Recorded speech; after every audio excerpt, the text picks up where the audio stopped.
Ako nga pala si Mark. Ang tawag ng mga bata sa akin sa school ay Sir Yap. Maaga po akong nagigising. Araw-araw ko po yung ginagawa kahit di pa man ako teacher. Medyo malayo-layo din yung pinapasukan kong paralan. Kaya kailangan talaga natin gumising ng maaga. Siyempre bago pumasok, kailangan mainit ang sikmura at may laman. Nagtimpla ako ng kape with matching gatas dyan. Kasi paborito ko yan. Nakapagsaing na nga pala ako dahil kailangan ko po talaga magbaon para at least kahit paano makatipid naman. Siyempre, share ko na rin yung mga naging experience ko as a teacher, no? So, may halong kaba, enjoyment, at excitement. Especially kung first time mo. Very challenging talaga. Hindi talaga maiwasan yan.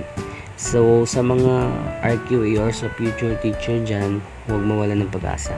Dahil meron talagang nakalaan na big stage para sa'yo. So, naligo ako ng maaga dyan para presko condition bago pumasok. And, huwag natin kalimutan mag-almusal syempre bago pumasok.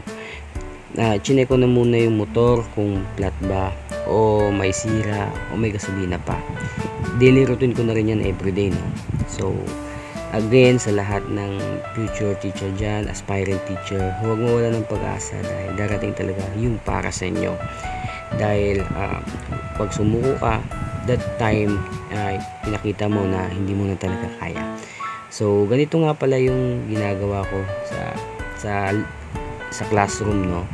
So, kinukuha ko or tinatabi ko yung mga cellphone ng mga bata para, syempre, para mas makafocus lalo talaga sila sa kanilang mga gawain, especially sa exam.